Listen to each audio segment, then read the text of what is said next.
some of the comments made about meeting with us and sharing with us your perspective, and we deeply appreciate that. And unfortunately, I'm also going to be no on this bill. And, I represent multiple municipalities in District 42, including the City of Orlando, Winter Park, Belle Isle, Edgewood, Maitland, and the historic town of Edenville. And by no means do I think I know what's best for each one of these municipalities at that local level. I try my best, but I listen to my constituents. And in each part of my district, there's going to be different needs and different thoughts.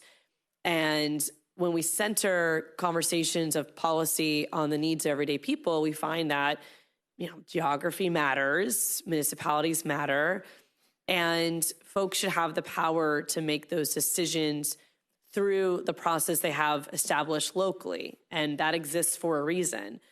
And it is concerning the notion that you can go through hours of public testimony at a municipal level, workshops, meetings, all the operations that go into an ordinance being formed in the first place. And out of nowhere, another actor can come in because they don't like it. And if they have the resources, they'll be better able to do that than others. And it just sets a very uneven playing field when it comes to the weight of an individual's perspective or maybe a neighbor perspective compared to some corporate actor. And that imbalance gives me huge concern because I think we already see, especially in legislature, that imbalance in action where, many bills that move are vendor bills. You can follow the money to who made a donation to who. And sometimes the local governments kind of become the stopgap in that because they're so close to their constituents that it's sometimes harder to capture municipalities compared to capturing state legislators. And it's not always the case, but it has become to some degree that stopgap to help ensure that the needs of the local community are not usurped by some sort of corporate actor.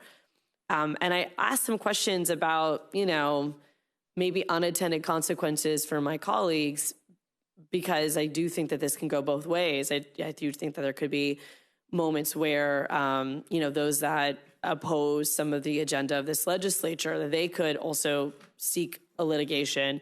But again, the definition, as Representative Gant mentioned, on what defines arbitrary and unreasonable, I think that also is a very biased interpretation.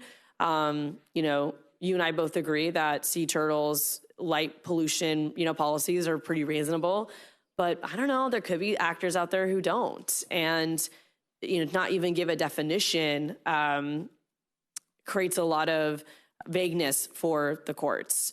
And we've seen the impact of vague policy out of this legislative body in many ways have either intended or unintended consequences. So really would encourage my colleagues to, consider consider that local impact in your municipalities and join us in voting no against this bill. Thank you so much.